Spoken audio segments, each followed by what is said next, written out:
Tesla stock is up about 10%. Let's talk about why and if it has something to do with the annual shareholder meetings. I have a couple of observations. The NTSB preliminary findings about the Tesla crash down here at 101. Some new information, so some new clues. We'll talk about that. And Daimler, the parent company of Mercedes-Benz, unveiled its semi-truck. We're gonna talk about that, how it compares to the Tesla semi-truck, and a couple of comments of the day. One of them I completely disagree with, but this is what it's, this show is all about, really, debating some of the opinions. So we'll talk about it all coming up next. Taking over the world, electrifying the world, Thank you to those of you who are watching me live on Patreon right now. Thank you for supporting the show and helping me stay independent. Patreon.com/E4Electric if you want to join and contribute, and the first ones to see the show on a daily basis. And of course, if you're watching me on YouTube, welcome. Please consider subscribing so you don't miss anything moving forward. Quick reminder, I'll be in China starting tomorrow evening, so I'll do one more show tomorrow for the tour of the ByteDance factory. I'm going to cover their new four-door sedan unveiling, and I will be at CES Asia checking out some other car manufacturers, and I will bring that report to you guys in about a week. I will still be putting out a video a day. Some of it, all of it is pre-recorded.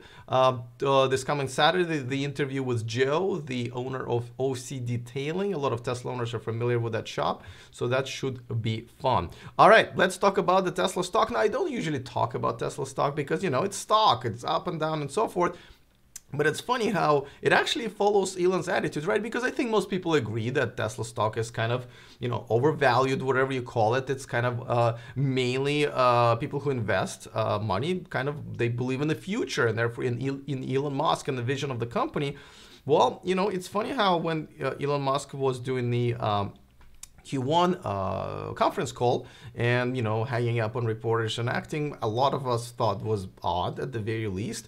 The stock was down 10% and kind of struggled after that a little bit. But now that the annual shareholder meeting, Elon appeared, one, confident, two, very calm, and overall that was a great presentation. It assured everybody that everything's going well. He actually concentrated on things that are going well because there were a lot of them, and the stock is back up again.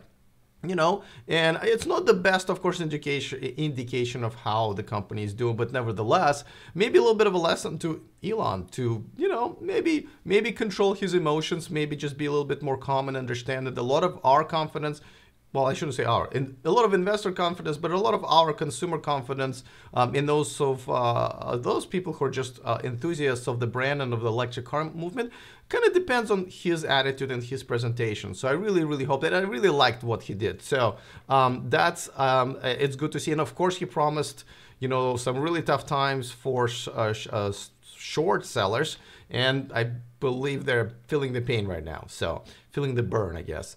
All right, before I move on to the next news, this channel and this video is sponsored by Evanex, the aftermarket accessories for Tesla. Grab your discount code in the description of this video so you can save a few bucks when you shop there. I just released one of the review videos for its roadside assistance little goodie bag, I guess you would call it.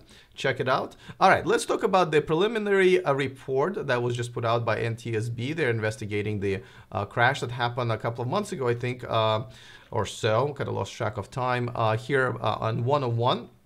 Where the driver has died. Now, a lot of it was something they've kind of confirmed what Tesla already told us, which is, this driver was heavily using the autopilot and turning it on and off. And yes, there were a couple, I think there were a couple of visual and one voice warning, sound warning that the driver wasn't keeping the hands on the wheel. And the last few seconds, the driver wasn't keeping the hands on the wheel at all. So that was kind of a confirmation. So that's, on one hand, it's good because it looks like we already had most of the facts. On the other hand, I was kind of hoping to find out a little bit more. There's one other piece is that most of the last 30 seconds the car was following another car front, but the last few seconds it kind of lost it and was also accelerating at the end to, I believe, 70 miles an hour. So something definitely went wrong, but I'm assuming accelerated because it was, didn't have a car up front, and then it was trying to catch up to the speed limit that was set. So it was kind of presented like the car was just kind of gone crazy, but that's what usually happens when you don't see the car in front of you. I'm sure we'll know more details. There was another interesting update, and I hope there's more information about that, about the battery being put out in 10 minutes and then reigniting that evening and then reigniting again 5 days later. This is something that obviously is very new to everybody, fire departments and so forth. So I will be interested to find out more about what they find out. All right, let's move on. The parent company of Mercedes-Benz, Daimler, and they have a truck division. They just announced their brand new semi-truck to compete with Tesla, and I think another one is a heavy-duty truck. The semi-truck is called e-Cascadia. I mean, kind of goes with their Cascadia truck, semi-truck brand. And the EM2, that's a little behind there in the shadows, as you can see. First things first, I don't quite understand why, when you're trying to get more mileage out of the truck or out of any vehicle, again, I'm not an aerodynamics expert here, but it just doesn't look very aerodynamic here. And I think they could get rid of that bump for the grill. And anyway, so that's a little weird. Now, the truck is going to go about 250 miles. Obviously, that's half of Tesla's. It does look like it's going to have a sleeper, and this is something that Nikola won the semi-truck and has that people kind of praise him for, and semi-truck, the Tesla semi-truck doesn't have. I think it's only about 20% of trips that are done by semi-trucks require a sleeper. Not sure if it's a big deal, but nevertheless, that's an advantage. Now, they said that they're going to release 30 trucks. I wonder where they got the number to their customers. They're going to deliver it to them by the end of the year. That's pretty aggressive. I saw it, I was like, whoa, cool. Wow, it's going to be out. Yeah, I know it's half of the range, but they're going to beat Tesla to the market. But then I realized that those were, it's very weird because Daimler said 30 to the customer by the end of the year, but then they're going to start real production by 2021, like 3 years later. So I don't know what they're going to be doing in between. I'm assuming the truck is not going to be ready, and this is going to be more like, prototype trucks. Maybe they're just in hands of customers, maybe something like that, which is good. Obviously, that's something Tesla has done and other companies do all the time. So that's kudos to them. But nevertheless, it is out. The guy who originally said that Tesla semi-truck was kind of defining the laws of physics is the one heading the new division that they formed around this semi-truck and just heavy-duty truck electric division. So we'll see what happens. Very interesting. But again, I'm not really, I don't know about this one. Definitely kind of expected a little bit more from them. All right, by the way, here's interesting news. In the Turin Motor Show, they have the Concept Car Design Award, and this one won that. I don't really know. Again, it's a matter of taste, but out of all concept cars that are out there, really this one, see, to me, this car looks like when 30 years ago they were trying to predict what the cars of the future are going to look like, and they never get it like 100% right. You can still see the old school design kind of so that's what it looks like to me. It just looks like, yeah, I don't know. I disagree. Let me know in the comment section what you guys think. But I was surprised because there's a lot of amazing prototypes out there, and I even think that Tesla's semi-truck prototype is better looking than this one. But oh well, I'll wait for your comments, guys. All right, let's get to the comment of the day, which there are actually two of. One comes from Mr. Penny, and actually interesting. He was talking about the animal rights person. He says, animal rights person, this is about annual shareholder meeting that happened a couple of days ago, where animal rights activists kind of asked Elon a question. He said, the animal rights person should have thanked Tesla for going as green as it has and hindering production in any way pushes their cause further back as other cars get purchased. Maybe she didn't see that perspective. So interesting, right? On one hand, I agree with you. Out of all companies you want to go after as an animal rights activist, you want to, avoid Tesla because they've actually gone mainly vegan, and it's only the steering wheel that still has leather. So compared to all of their cars, what I believe all of them offer leather options, definitely luxury ones, I would think that Tesla is a friend. On another hand, I understand that this is a big stage, and a lot of publicity is going to be going around it. So, and really Tesla kind of says, they kind of advertises that a vegan interior, at least that's what, community believes. But I didn't know, for example, the steering wheel was still leather. So good point.